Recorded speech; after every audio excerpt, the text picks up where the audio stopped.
Halo, halo, Assalamualaikum warahmatullahi wabarakatuh. Semoga Anda selalu dalam keadaan sehat walafiat dan tetap semangat.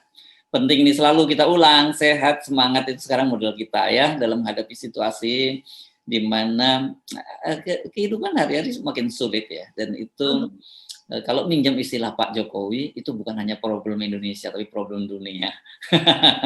Itu, dan resesinya itu terjadi di negara lain, di dunia, bukan di Indonesia. Tapi sebenarnya tanda-tanda resesi di Indonesia juga sudah mulai terlihat. Oke, saya seperti biasa akan kembali mengajak Anda untuk ngobrol di dapur redaksi Forum News Network, membaca berita di balik berita dalam program Off the Record Forum News Network. Masih bersama saya, Hirsbun Arif. Dan saya Agi Beta, senang sekali menjumpai Anda sekalian, pemirsa Off the Record, sahabat Off the Record. Kita sudah menyiapkan beberapa tema nih Mas Ersu, tapi terserah nih, kira-kira apa yang menarik nih untuk yang kita obrolin aja, nanti kita ngalir aja, kita pilih mana yang paling menarik. Tapi saya kira dalam beberapa hari ini kita media dan juga Off the Record itu membahas secara serius soal hasil survei dari CSIS ya, yang itu menempatkan Anies itu kalau head to head gitu ya, itu contohnya gitu ya, membaca survei head to head lawan Ganjar maupun lawan Prabowo itu dia menang gitu.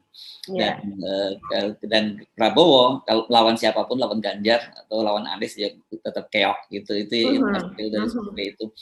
Nah, sebelum kita lanjutkan, masih ada beberapa indikator lain yang menurut saya menarik untuk kita bahas. Tapi kenapa kita disclaimer, kenapa kita nganggap penting survei CSIS ini? Itu kan selalu kita sebutkan, kita jarang sekali loh mau, seperti saya sebutkan di Hasbuno Point, dengan Bung Rocky Gerung, kita jarang sekali mau bahas survei elektabilitas dari dari calon presiden ini. Kenapa? Karena kita tahu bahwa sekarang ini publikasi lembaga survei itu bagian dari strategi pemenangan kandidat. Itu kan itu bagian dari tim sukses, kita tahu begitu ya. Nah, sementara kalau dan itu urusannya kan sebelum melanjutkan, jadi kalau itu kan urusannya berarti dengan dia bisa di lembaga-lembaga survei itu bisa di-hire oleh para kandidat gitu ya, yang disebut tadi penggiringan opini publik yang pernah kita juga bahas, itu berkaitan dengan bandwagon effect ya, efek ikutan. Jadi ada kecenderungan orang itu cenderung memilih, atau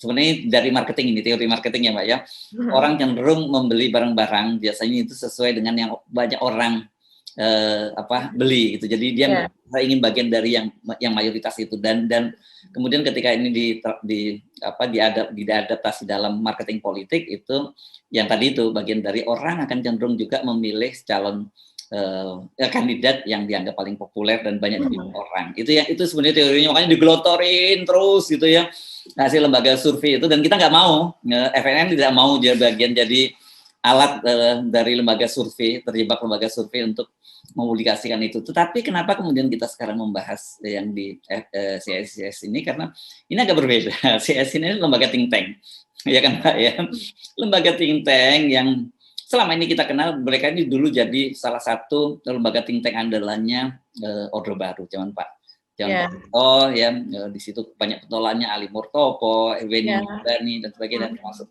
orang seperti Yusuf Manandi, Sofyan Wanandi, itu yang kita kenal sebagai geng Katolik gitu ya. Tentu saja mereka ini bukan lembaga survei bayaran, harus diakui mereka bukan lembaga survei, mereka punya duit sendiri.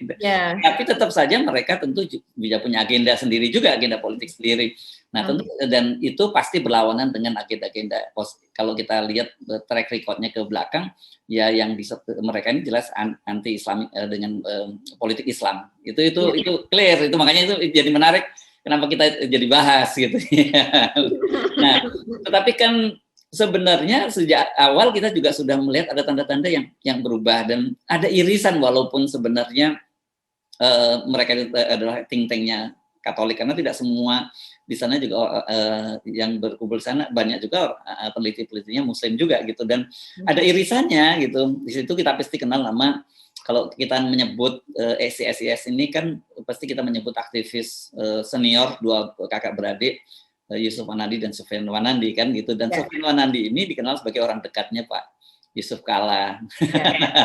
Dan kalau kita ngomong Pak Yusuf Kalla ini adalah salah satu orang yang juga cukup dekat dengan Anies Baswedan, kan begitu ya. Kita ingat nggak waktu itu Pak Yusuf Kalla yang mencoba mencomblangi Anies itu pasangan dengan Puan Maharani kan pada waktu itu. Nah, walaupun belakangan Pak Yusuf Kalla ini saya kira kita mesti bacanya dari sisi politik, dia menyatakan dia tetap mendukung Airlangga Hartarto untuk menjadi calon presiden.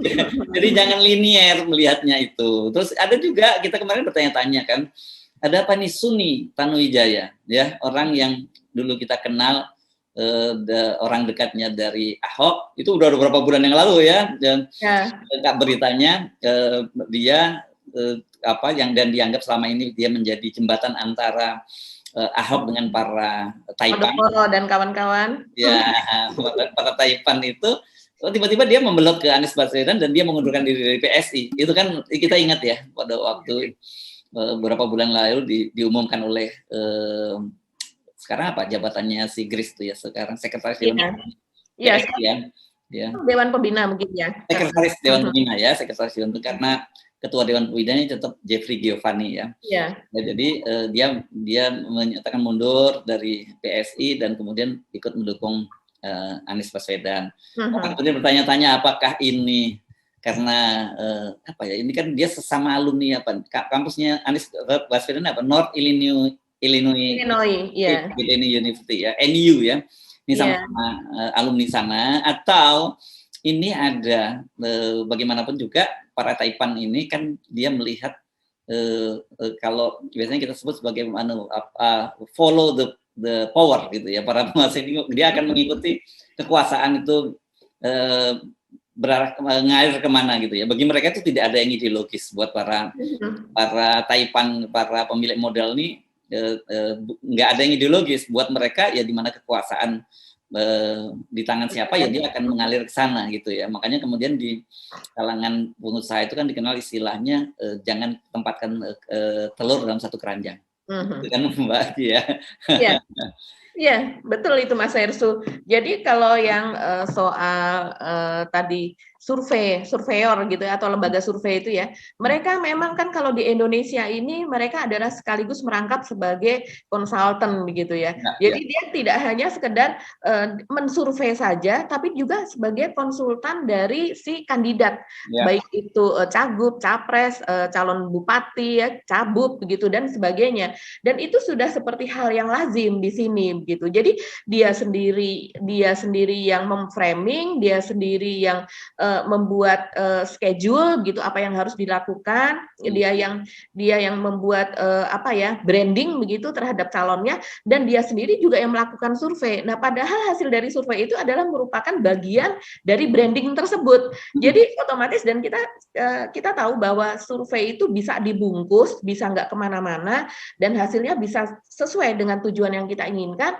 yaitu kalau kita batasi pertanyaannya begitu. Jadi pertanyaannya jelas bukan pertanyaan terbuka, tapi pertanyaan yang sudah diarahkan begitu. Jadi ya ini sangat-sangat wajar kalau sekarang ada sebuah lembaga survei yang itu melulu begitu ya, yang menang itu melulu, walaupun yang nomor 2, nomor 3 tinggal ditukar-tukar begitu. Atau kalau seandainya ada lembaga survei yang main agak halus, yaitu misalnya dengan calonnya ini nggak mungkin lah malu-maluin kalau langsung di nomor 1. Jadi dia mainin dulu di nomor 3. Padahal nomor 7 pun udah bagus begitu kan keluarnya. Tapi dia naikin jadi nomor 3. Nanti pelan-pelan jadi nomor 2. Lama-lama jadi nomor 1 dan sebagainya. Jadi itu kita udah tahu lah mainan seperti itu begitu. Jadi ya, buat sahabat of the record itu biasanya itu adalah satu paket.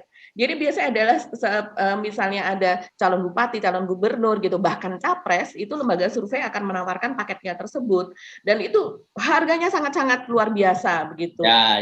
Ini jadi crazy rich barulah ya para pemilik. Ya.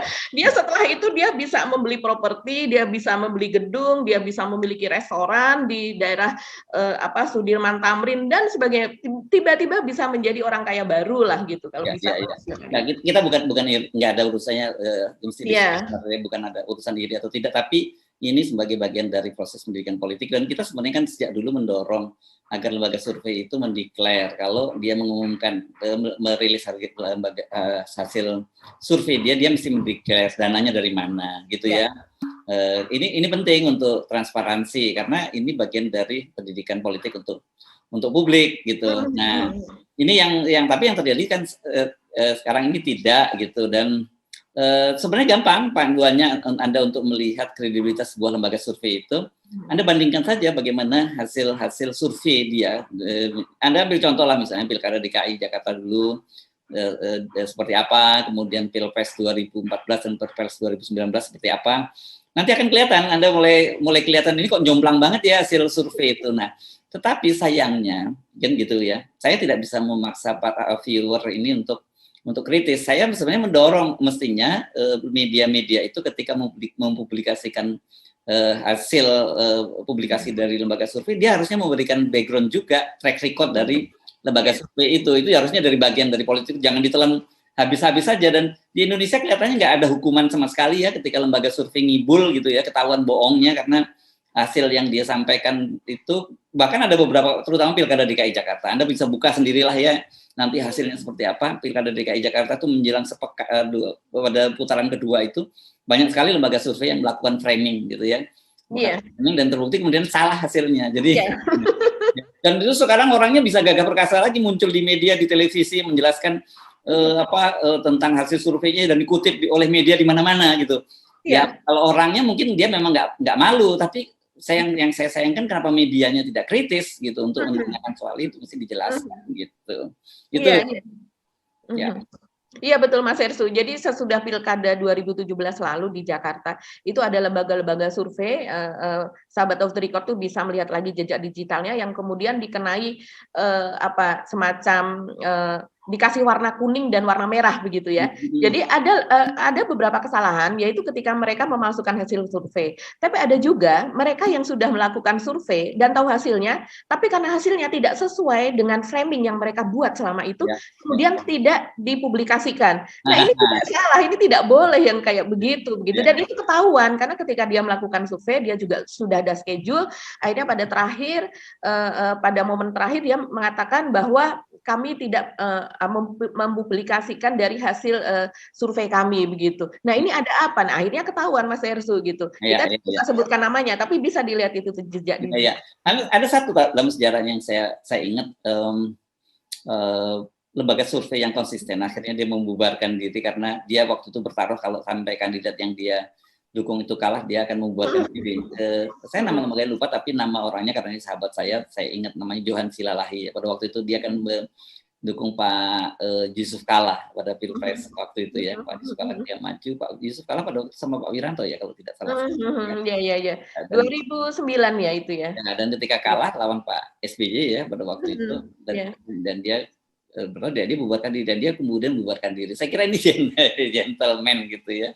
Apa yang langkah yang dilakukan. Nah, sekarang kita balik ya dengan background seperti itulah kenapa kita Forum News Network jarang sekali kita membahas soal hasil lembaga survei. Kalau membahas, kita justru memberikan frame pada viewer kita untuk memahami kenapa ini lembaga survei ini mempublikasikan hasil yang seperti ini gitu. Nah, balik lagi ke itu tadi latar belakangnya dari CSIS. Jadi hampir bisa dipastikan kalau toh ada irisan-irisan kepentingan tadi ya yang antara Anies dengan CSIS baik lewat Suni maupun lewat Pak Yusuf Kalla dengan Sofian Wanandi, tapi saya kira ini hasil yang disampaikan survei oleh Kompas oleh CSIS ini hasil yang akurat lah gitu ya, tidak dimain-mainkan gitu. Saya nggak tahu mungkin margin errornya digeser-geser sedikit, tapi saya kira ini ya itulah gambaran sekarang pemilu kalau terjadi pada hari ini gitu ya catatannya ya.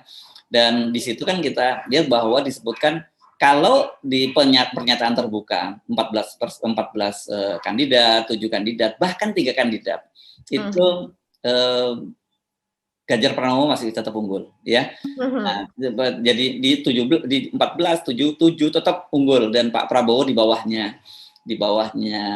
Ganjar Pranowo, setelah itu Anies Baswedan di nomor 3. Itu konsisten. Nah, tetapi ketika berubah menjadi tiga nama, itu menjadi berubah. Ganjar Pranowo tetap di atas, kemudian nomor 2 Anies Baswedan, dan nomor 3 adalah Pak Prabowo. Yang menarik kan, saya kira ketika kemudian dilakukan head to head. Anda ini nanti Anda bisa nonton juga di konten saya di Hersu Benopain yang membahas soal skenario menggagalkan Anies Baswedan, 2 skenario menggagalkan. Saya jelaskan di situ bahwa ketika head to head itu baik lawan Prabowo maupun lawan Ganjar Pranowo, ternyata Pak Anies Baswedan itu menang gitu ya, dan Pak Prabowo ketika dilawankan juga dengan Ganjar Pranowo juga kalah. Apa sih penjelasannya? Nah, ini yang saya kira mungkin bagian ini yang akan kita bahas. Ternyata memang terjadi perubahan ini ya, perubahan preferensi pemilih sekarang ini dibandingkan dengan pemilu sebelumnya. Kalau pemilu sebelumnya itu disebutkan bahwa yang merakyat dan sederhana. Preferensi orang seperti itu, yang gue banget itu menjelaskan kenapa Pak Jokowi itu disukai kan, gayanya yang sederhana. Dan kita ingat dulu brandingnya kan Pak Jokowi itu bajunya harganya berapa, celananya berapa, sepatunya berapa, pokoknya total itu harganya murah banget lah, kalah lah kalau sama beberapa perwira polisi, kalah jauh lah harga pakaian yang dipakai oleh Pak Jokowi. Dan kemudian tampilannya juga sederhana, nggak pernah selalu pakai baju kemeja putih, celana hitam, sepatu cat kemana-mana gitu. Rupanya memang disukai oleh para pemilih pada waktu itu ya. Jadi itu brand itu cocok. Tetapi sekarang ternyata terjadi perubahan. Perubahannya itu adalah sekarang yang lebih suka itu jujur dan tidak korupsi. Itu sekarang ada kecenderungan, ada trennya seperti itu. Tapi kemudian juga ada berkaitan dengan soal kompetensi dan sebagainya. Jadi kita jadi menarik, itu menjelaskan mengapa sekarang juga terjadi perubahan-perubahan semacam itu. Apa sebenarnya yang saya ingin sampaikan ini, Mbak, soal ini? Kan sekarang kemarin kita bahas, Mbak Puan dibully karena mau berlagak merakyat gitu, makan sego pecel, tapi ternyata memang sudah disiapkan, sudah dibedah dulu, bedah warung pecel dulu, disiapkan yang rapi dan sebagainya. Kemudian dia mengklaim sebagai partai wong cilik, terus dekat dengan rakyat. Sekarang ternyata ini salah nih branding seperti ini gitu ya. Kalau Mbak Puan masih menggunakan strategi itu, udah berubah sekarang, udah nggak gitu lagi gitu. Jadi menurut saya jadi aja Mbak Puan seperti yang biasa, seperti apa, tapi kemudian adu program tadi itu, kemudian soal kejujuran, soal anti korupsi, dan narasi-narasi ini harus lebih ditonjolkan.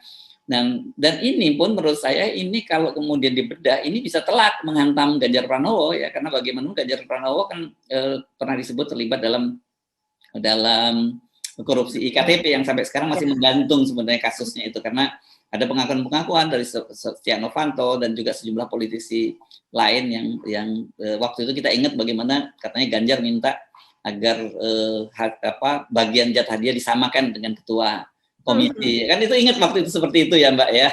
Nah, sementara Anies juga, kenapa kemudian Anies sekarang ini dikait-kaitkan dengan soal korupsi di Formula E? Ya karena itu ini salah satu, kalau berdasarkan tadi survei yang dilakukan oleh CSIS itu adalah salah satu senjata untuk mendowngrade Anies gitu. Di luar itu untuk menghalangi ya, kalau sudah jadi keluar sprindiknya jadi tersangka kan otomatis ya dia nggak bisa dong maju sebagai calon presiden. Kira-kira gitu Mbak yang saya ingin kita share pada viewer kita, highlight dari hasil survei dari CSIS itu Mbak. Iya Mas Ersu. Kalau saya melihatnya sama dengan Mas Ersu tadi ya. Jadi seperti misalnya seperti CSIS itu kan lembaga think tank, lembaga peneliti, dan juga dia juga banyak melakukan survei begitu ya tentunya. Nah, ya itu tadi dia tidak akan meletakkan satu kakinya itu hanya pada satu kelompok saja begitu kan. Dia tentunya ingin survei siapapun yang menjadi presiden di Indonesia nanti, siapapun yang memimpin Indonesia, dia harus tetap ada begitu kan. Jangan sampai jejak masa lalu itu terus kemudian menjadi blunder bagi mereka sendiri begitu. Nah, kita tahu bahwa Suni dulu adalah peneliti di CSIS begitu pada tahun sekitar awal 2010-an begitu ya. Terus kemudian tentunya siapapun yang menjadi peneliti di sana begitu ya akan masih tetap memiliki hubungan yang baik begitu. Apalagi kita tahu bahwa selama ini CSIS begitu juga menjadi pendukung pada tahun 2017 menjadi pendukung itu dari Pak Ahok begitu kan. Nah, ini masih sebenarnya satu komunitas yang besar gitu. Tapi kemudian kenapa CSIS mengeluarkan itu, saya rasa ya juga dalam rangka mereka sekarang menyadari memang gelombang Anies ini tidak bisa dicegah lagi, tidak bisa ditutup-tutupi begitu karena begitu masifnya dan terjadi secara organik. Kalau kita melihat itu tidak hanya ada orang mengatakan bahwa Anies ini adalah dari kalangan dia kelompok kanan lah begitu ya, apalagi dia ada keturunan Arab gitu ya secara etnis gitu. Terus kemudian dia juga seolah-olah dia digiring nanti akan mewakili politik identitas dan akan menggunakan politik identitas.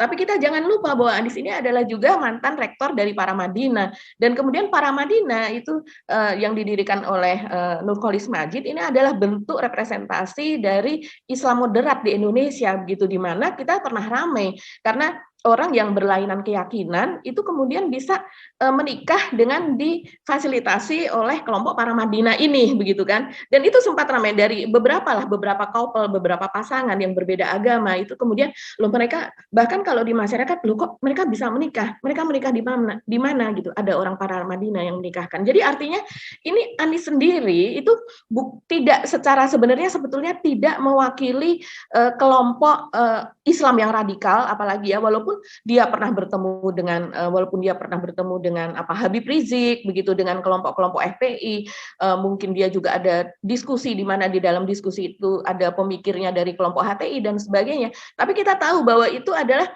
juga banyak nuansa politik mengapa kemudian FPI dan HTI ini dilarang di sini begitu kan. Dan Anies tidak hanya dengan mereka, tapi dia juga kelompok-kelompok yang selama ini dianggap keras dari non-Muslim begitu kan, kelompok-kelompok yang selama ini sering menyuarakan misalnya soal radikalisme dan apa. Anies juga tetap berkawan begitu dan tetap berteman, apalagi jadi ya begitulah. Kita melihat Anies ini sebenarnya adalah seperti win-win solution begitu kan. Banyak yang melihat dia mewakili itu gitu. Jadi tapi konsep kita sebenarnya bukan kita mengkampanyekan Anies, betul. Konsep kita itu adalah mari kita berpolitik dengan lebih fair gitu ya.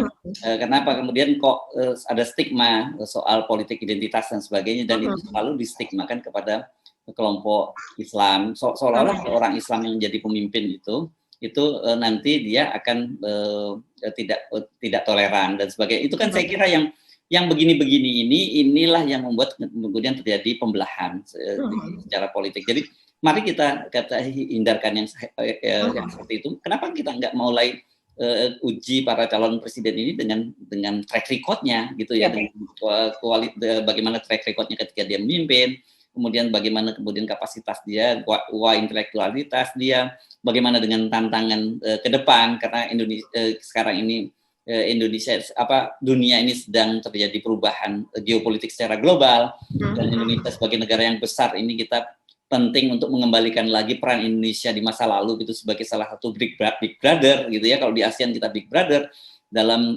peta geopolitik global pada zaman Bung Karno.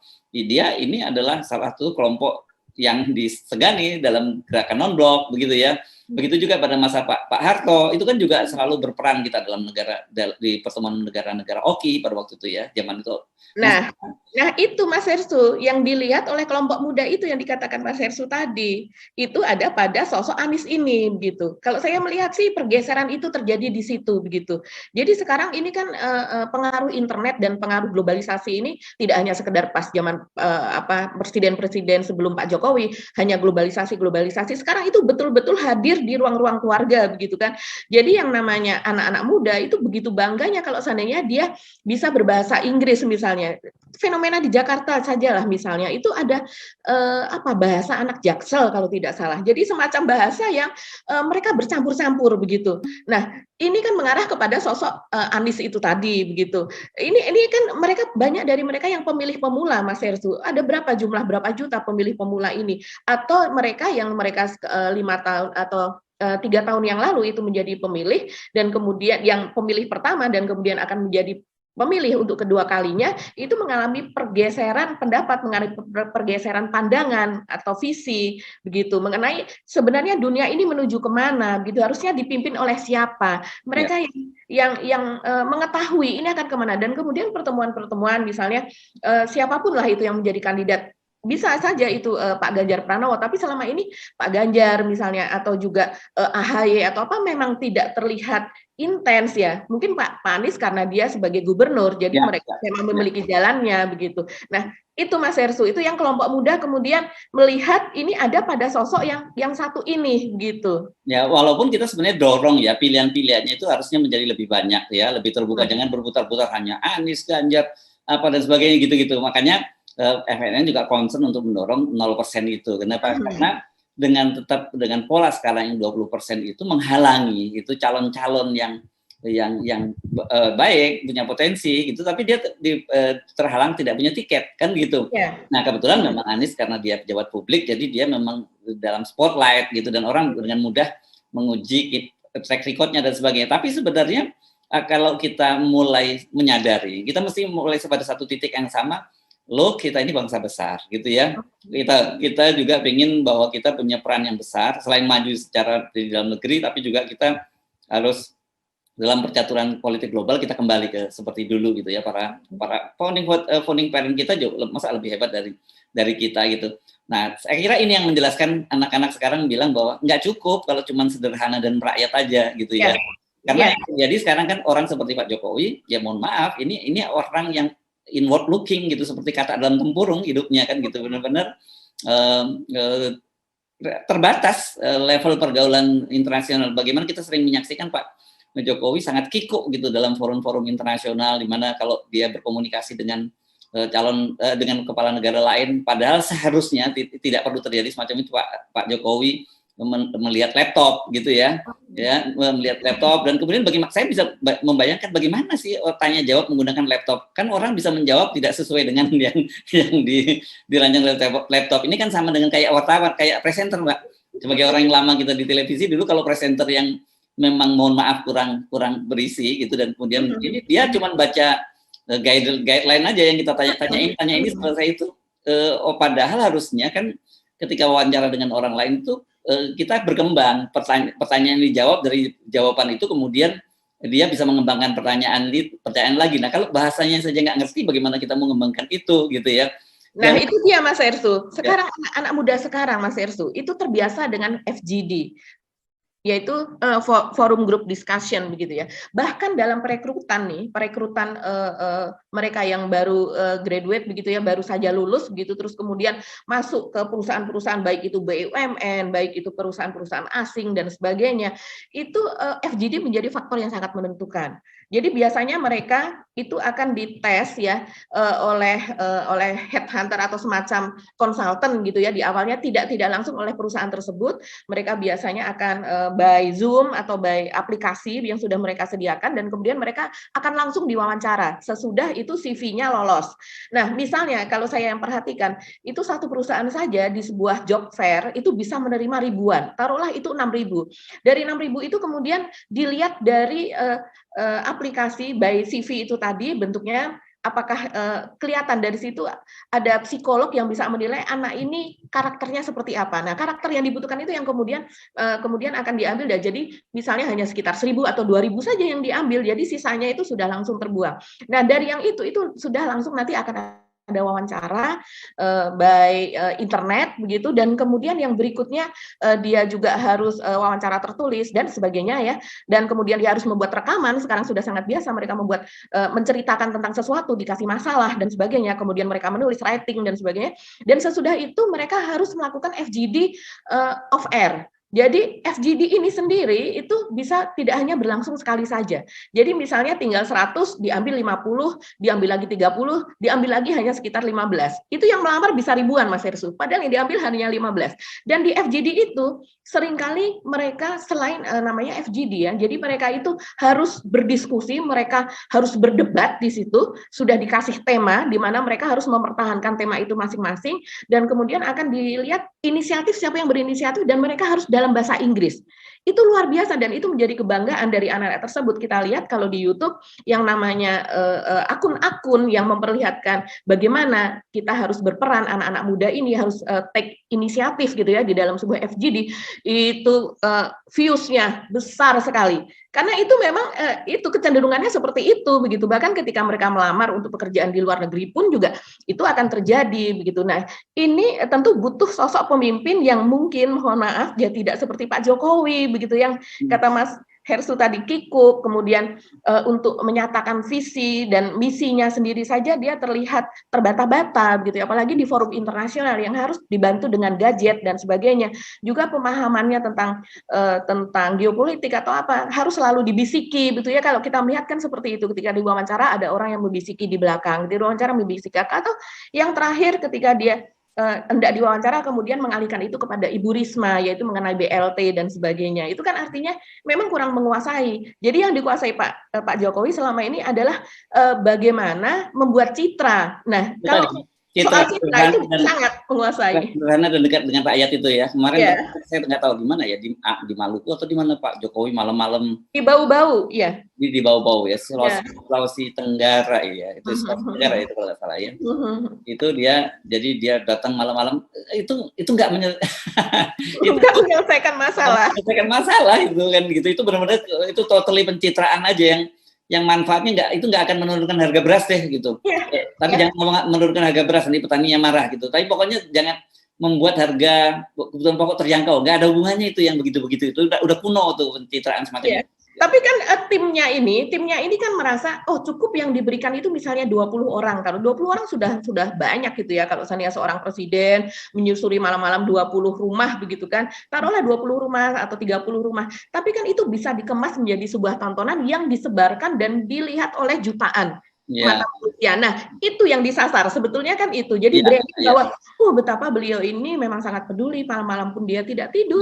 Saya kira untuk orang-orang ini ya, anak-anak yang mohon maaf, sekali lagi mungkin yang tingkat edukasinya rendah dan masih jauh dari tadi yang Anda sebut tadi, tersentuh dari puluhan dunia yang sedang berubah, era internet dan sebagainya, mungkin masih laku ya. Tapi untuk kelas ini tadi yang dipotret oleh si SIS ini nggak akan laku ya, kayak semacam ini. Saya cuma ingetin aja ini sebenarnya kalau cerita malam-malam berkunjung itu kan sebenarnya itu ada hikayat, dan sebenarnya pendukungnya Pak Jokowi juga pernah, seingat saya pernah mencoba menyamakan itu ya, Umar bin Khattab kan gitu ya, katanya Pak Jokowi ini Umar bin Khattab, dan satu riwayat memang di masa itu legend banget cerita tentang Umar bin Khattab ketika incognito malam-malam dia menemukan seorang ibu yang sedang merebus batu gitu, yang dilihat sampai anaknya tertidur dan diketahui bahwa itu upaya dia itu supaya menenangkan anaknya bahwa dia sedang merebus makanan, dia merebus batu sampai anaknya lelah karena nggak matang-matang makanannya, dia tertidur. Dan di situ kemudian Umar bin Khattab merasa dia berdosa karena dia sebagai pemimpin dia berdosa, dan dia menghukum dirinya sendiri dengan memanggul gandum yang diambil dari Baitul Mal. Itu legend banget, dan menurut saya ya memang kalau itu bisa dilakukan oleh seorang pemimpin sekarang itu luar biasa gitu. Jadi jangan diambil yang cuma visualnya saja, tapi yang esensialnya nggak diambil kan gitu. Wah, ini panjang kita ngomongin topik ini karena saya kira ini topik yang sangat penting, sangat serius, dan kita mendorong ya ada perubahan-perubahan semacam itu, karena menurut saya kalau kita masih terus seperti sekarang, pilihan-pilihan orang itu karena hanya faktor media sosial gitu ya, pencitraan di media sosial itu bahaya. Mesti mulai ada konten di media sosial itu ya, bukan hanya packaging yang merakyat, tapi realitasnya kebijakannya nggak merakyat. Itu menurut saya itu bahaya.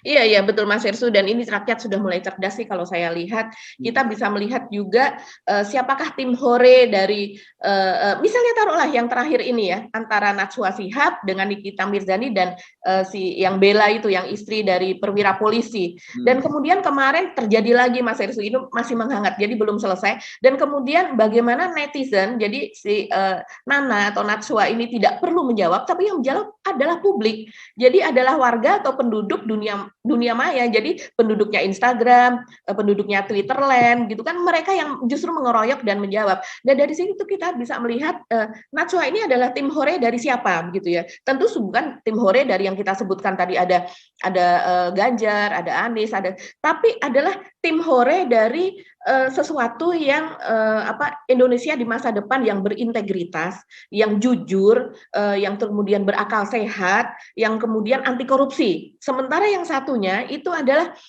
tim hore dari sesuatu yang selama ini kita tidak inginkan, yaitu misalnya apa yang dilakukan oleh kepolisian, yaitu di situ ada rekayasa, kemudian di situ ada korupsi, kemudian di situ ada suatu kasus yang tidak juga disentuh sampai sekarang, yaitu misalnya kasus 303 yaitu perjudian yang sangat disayangkan itu malah justru indikasinya melibatkan anggota-anggota kepolisian. Nah, ini kan tim hore dari mana? Ini masyarakat sudah makin paham ya. Dan kita dorong ya. Sekarang kalau Anda korupsi nggak jujur itu nggak keren. Yang keren itu adalah yang jujur dan tidak korupsi. Harus udah begitu yang kita ubah ya.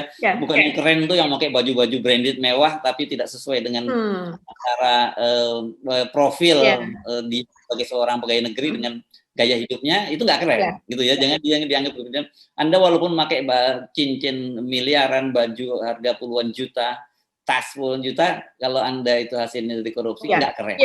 Dan itu sudah ada di benak anak muda sekarang. Yes, oke. Dan kita terusin ya ngobrol soal nggak keren ini karena sekarang ini kan berlangsung hari ini kalau tidak salah ya. Itu kasus ini akan diumumkan ya. Saya lupa apa yang dengan kejaksaan, Mbak, soal berkas ya, Mas Ersu. Berkasnya ya kan, berkas itu sudah dibalikan dari polisi, kemudian katanya polisi dan mengembalikan ke melengkapinya ke kejaksaan. Nah, kita tunggu hasilnya seperti apa dari kejaksaan itu gitu ya. Iya, betul. Jadi dari kejaksaan sendiri sudah bertekad waktu itu ketika dia mengembalikan yang pertama ya kepada kepolisian untuk dilengkapi, mereka mengatakan bahwa semoga ini hanya cukup sekali lagi. Jadi tekadnya adalah demikian. Sehingga semuanya itu sudah terinci, kemudian dilengkapi oleh polisi, dikembalikan lagi kepada kejaksaan, dan tidak akan dikembalikan lagi. Harapannya demikian. Nah, hari ini itu adalah penentuannya, karena katanya hari ini itu akan ada jumpa pers, gitu, pengumuman bahwa bagaimana nasib dari berkas tersebut. Karena kan 120 hari ya waktunya. Dan ini sudah menjelang 100 hari, begitu sekarang. Nah, tentunya kalau seandainya ternyata sudah dianggap P21 atau sudah lengkap, maka pekan depan itu artinya akan ada penyerahan. Secepatnya kan akan ada penyerahan dari para tersangka.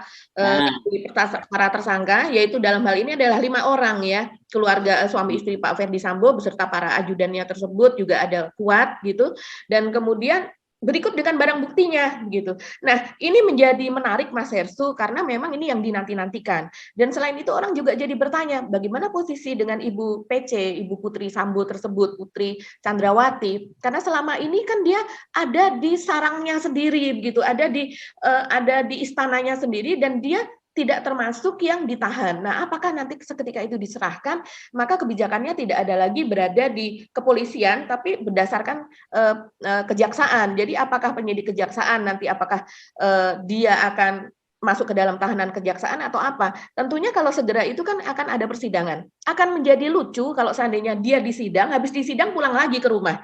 Terus kapan lagi disidang? Minggu depan disidang, dia ada persidangan. Habis itu pulang lagi ke rumah. Ini akan menjadi aneh karena belum pernah terjadi yang seperti itu juga begitu. Ya. Ini kita tunggu. Satu soal itu. Yang kedua, kalau kemudian P21 itu apakah konstruksi hukumnya kuat gitu ya? Itu kan yang juga orang masih bertanya-tanya karena uangnya ini nanti saya ingat jadi yang dikatakan oleh Pak Andirian Jayadi, Direktur Tindak Pidana Umum, bahwa nanti ya soal tembak menembak kemarin yang misalnya tembak yang menembak Ferdi Sambo tidak mengakui menembak, ya itu nanti diserahkan kepada keyakinan hakim. Ini yang saya kira rawan, dan kita tunggulah bagaimana perkembangan selanjutnya, karena ada juga di internal ini yang sekarang ini kelihatannya orang melihat kok mulai ada tersendat lagi gitu ya prosesnya, terutama pengadilan kode etik ya Mbak Agi. Iya betul, mengenai kode etik ini, sidang kode etik seharusnya itu Hendra Kurniawan, Brigjen Karupamina, yaitu dia seharusnya sudah disidang, sudah beberapa kali ya, tapi kemarin ada 2 kali jadwal persidangan, komisi etik tersebut dia batal, yaitu karena disebabkan saksi kunci kalau menurut Pak Dedi Prasetyo Kadif Humas ya, ini saksi kuncinya ini sakit parah Mas Hersu.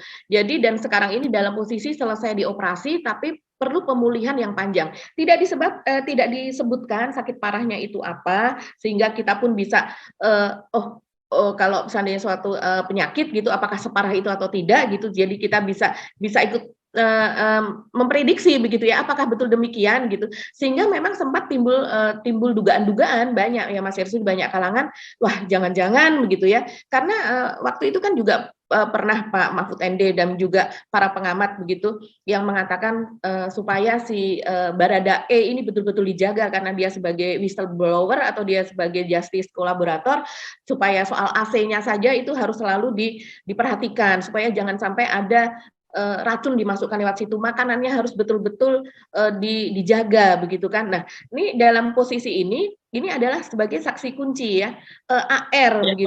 Ini yang kunci ini sebenarnya satu-satunya harapan itu pada Brigadir Barada Richard. Kalau yang lain itu kan boleh dibilang gengnya Pak Sambo ya. Iya. Kuat Ma'ruf, baik Ricky Rizal, kemudian juga Ibu Putri Chandrawati dan belum lagi saksi-saksi lain yang tidak jadi tersangka. Artinya saksi-saksi dari para ajudannya Pak Ferdi Sambo kan pada waktu peristiwa itu di luar itu kan sebenarnya ada 2 orang ya kalau nggak salah dari ajudannya Pak Ferdi Sambo yang mengantarkan Pak Ferdi Sambo ke Duren 3 kan ada jadi sebenarnya dia juga jadi saksi. Tapi ini kan semua yang disebut oleh Ketua Komnas HAM ini geng Sambo semua kan gitu ya. Iya, sebenarnya ini dari Hendra Kurniawan, Brigjen Hendra Kurniawan ini adalah geng Sambo, malah justru dia yang sangat kuat karena dia yang dikabarkan ke Jambi memakai pesawat private jet dan sampai sekarang itu kan masih terus ditelusuri private jet tersebut sudah keluar dari Indonesia begitu ya, sudah kembali karena ternyata pesawat sewaan. Tapi siapa yang menyewa itu kan seharusnya seperti Alvin Lee pengamat penerbangan juga itu sudah jelas istilahnya atau welo-welo itu bisa ditelusuri siapa orangnya dan yang meminjamkan itu siapa begitu kan Mas Hersu. Nah, tapi ini memang ini tampaknya kuat gitu ya pertentangannya ini kuat sekali karena memang yang sakit ini yaitu adalah Arif Rahman ya. Arif Rahman ini AKBP Mas Hersu kalau tidak salah ya. Arif Rahman ini beserta dengan Ferdi Sambo dan Hengki Kurniawan itu yang memerintahkan Kompol Cuk Putranto dan juga Baikuni yang kemarin sudah divonis pada sidang etik agar mereka ini menghapus atau menghancurkan CCTV begitu. Jadi ini kan memang CCTV itu adalah bukti dari peristiwa tersebut sangat vital begitu. Nah sekarang kalau seandainya si Hendra Kurniawan ini tidak di sidang-sidang ya mungkin karena kalau tidak adanya saksi kunci yang sekarang sakit parah itu maka akan sangat sulit bagi hakim gitu ya untuk mendakwa dia seperti halnya kepada Cuk Putranto dan juga kepada Baikuni tadi begitu Mas Hersu. Ini memang mesti terus dikawal ya gitu. Walaupun risikonya bisa diretas tuh nanti kayak si Najwa Shihab dan kawan-kawan di narasi. Dan yang unik lagi, bukan unik ya, yang ini menjadi keprihatinan lagi saat ini, yaitu adalah kemarahan dari keluarga Yosua kepada Pendeta Gilbert Lumoindang, Mas Hersu. Ya. Ini ramai sekali ya. Ini siapa sih Pendeta Gilbert Lumoindang ini siapa Mbak? Jadi Pendeta Gilbert ini ketika itu pernah datang ke Jambi beberapa hari sesudah Yosua itu dimakamkan. Kita tahu ini kan pendeta yang cukup terkenal ya Mas Hersu karena dia kalau lihat ini kan farmnya bukan farm Batak ya, Lumoindang ini farm Manado ya. Ya, dan dia sebelumnya juga pernah pada awal-awal kejadian pembunuhan Yosua ini dia dikabarkan dia juga menemui Baradae. Ya mungkin sebagai penasehat rohani dia menemui Baradae agar dia merasa tenang dan sebagainya. Tapi setelah itu memang tidak ada kabarnya. Nah, setelah adanya peristiwa ini, baru keluarga Yosua itu mengungkapkan bahwa Pendeta Gilbert ini sebetulnya beberapa hari sesudah Yosua dimakamkan itu pernah datang ke Jambi begitu. Dia pernah datang ke Jambi dan kemudian dia berdoa di makam Yosua. Ada beberapa rekamannya dan kemudian keluarga Yosua itu mengatakan bahwa mereka sebenarnya ingin bertemu. Ketika itu kan memang belum menjadi tersangka dari Ferdi Sambo dan Ibu Putri. Jadi ingin bertemu dan kemudian dari pihak Pendeta Gilbert ini menjanjikan untuk mempertemukan untuk mempertemukan antara keluarga Yosua dengan keluarga Verdi Sambo. Tapi belakangan kemudian pada tanggal 20 September kemarin, Pendeta Gilbert ini memiliki akun pribadi ya, yang dimana di situ dia sering berdakwah dan sebagainya. Salah satu unggahannya adalah justru soal Verdi Sambo dan istri, yang jika kita melihat itu memang narasinya itu membela ya Mas Ersu, membela keluarga Verdi Sambo dan PC. Salah satunya misalnya yaitu adalah dia menarasikan bahwa kita kan tidak tahu, ada kemungkinan bahwa si Yosua itu beberapa jam sebelum melakukan pemerkosaan dan misalnya dia mengkonsumsi obat-obatan ataukah dia melihat film porno, video porno atau sehingga itu akan mengubah seseorang dan kemudian dia bisa melakukan pemerkosaan itu terhadap bosnya, istilahnya istri dari bosnya, dan dia mengatakan bahwa sepertinya kalau seandainya jangan ditutup kemungkinan bahwa ada relasi kuasa, yaitu bahwa tidak mungkin seorang ajudan itu akan berani memperkosa istri seorang jenderal yang menjadi bosnya begitu, karena ada juga anak yang memperkosa ibunya, ada juga jadi hubungan yang seperti itu, kakak yang memperkosa adiknya, jadi dan sebagainya. Jadi inilah yang kemudian menimbulkan kemarahan Mas Hersu, dan di bawahnya pun saya lihat itu ada komentar dari unggahan dia yang di YouTube, itu ada komentar dari Ibu Rosti Simanjuntak yang merasakan, dia betul-betul merasa marah dan kemudian ingin agar pendeta ini menjelaskan maksudnya itu apa dan kenapa demikian, dan dia juga menjelaskan bahwa saya tahu bahwa Anda itu bertemu dengan Verdi Sambo dan Anda bertemu dengan PC begitu, dan itu diakui juga oleh pendeta bahwa dia sudah bertemu dengan Putri Chandrawati dan sehingga dia mendapatkan kesimpulan seperti itu begitu. Jadi ini makin ruwet Mas Hersu. Kita melihatnya sesudah Komnas Perempuan gitu ya, yang jelas ini kan sudah di SP3 kan nih masalah soal pemerkosaan dan sebagainya dan laporan soal penganiayaan gitu.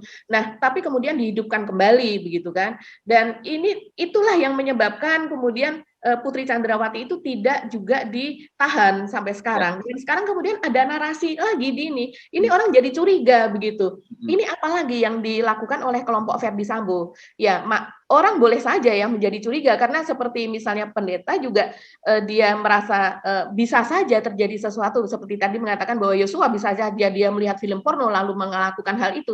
Ya, orang jadi boleh saja dia juga berpraduga jangan-jangan pendeta ini ada sesuatu sesudah bertemu dengan Pak Verdi Sambo dengan Ibu Putri Chandrawati. Begitu Mas Hersu yang terjadi sekarang. Ya, ini masih menarik, jangan bosan, ini saya lihat sudah mulai ada yang cenderung bosan ini untuk mengawal kasus Verdi Sambo ini ya.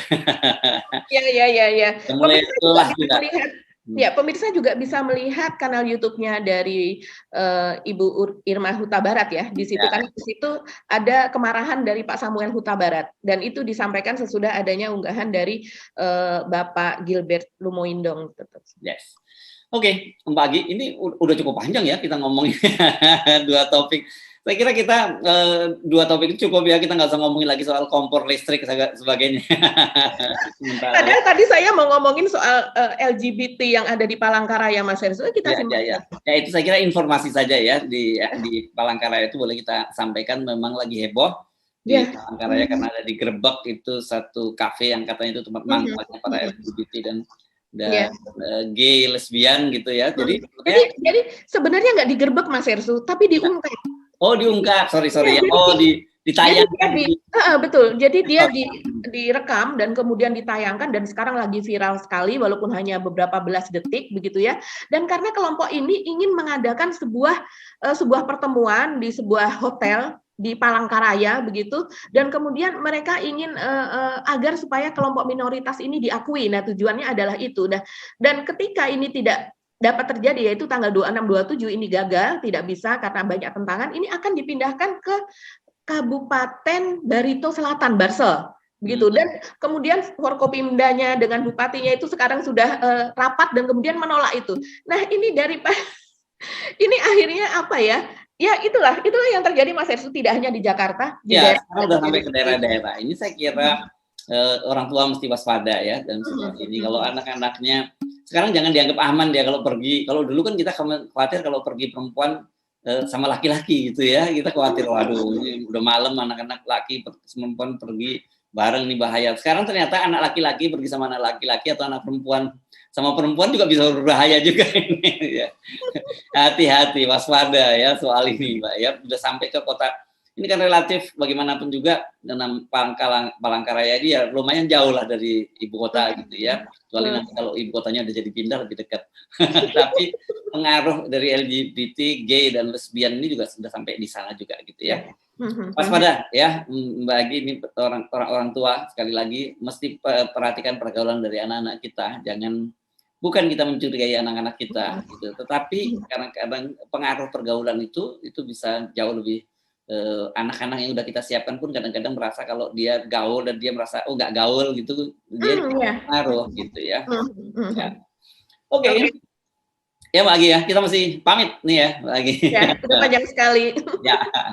Oke, kita sampai ketemu lagi besok ya di hari Kamis, dan ini jangan lupa bahwa Off the Record ini sekarang kita stripping dari hari Senin sampai Jumat, dan bagi Anda yang belum sempat subscribe silakan subscribe, dan bagi Anda yang ingin mendapatkan mengikuti konten-konten kita lain, Anda bisa nanti setelah subscribe Anda bisa melihat di channel Off the Record Forum News Network. Saya Hersuna Arif. Dan saya Agi Beta, terima kasih atas perhatian Anda. Tetap salam akal sehat, salam 0%. Wassalamualaikum warahmatullahi wabarakatuh. Waalaikumsalam warahmatullahi wabarakatuh.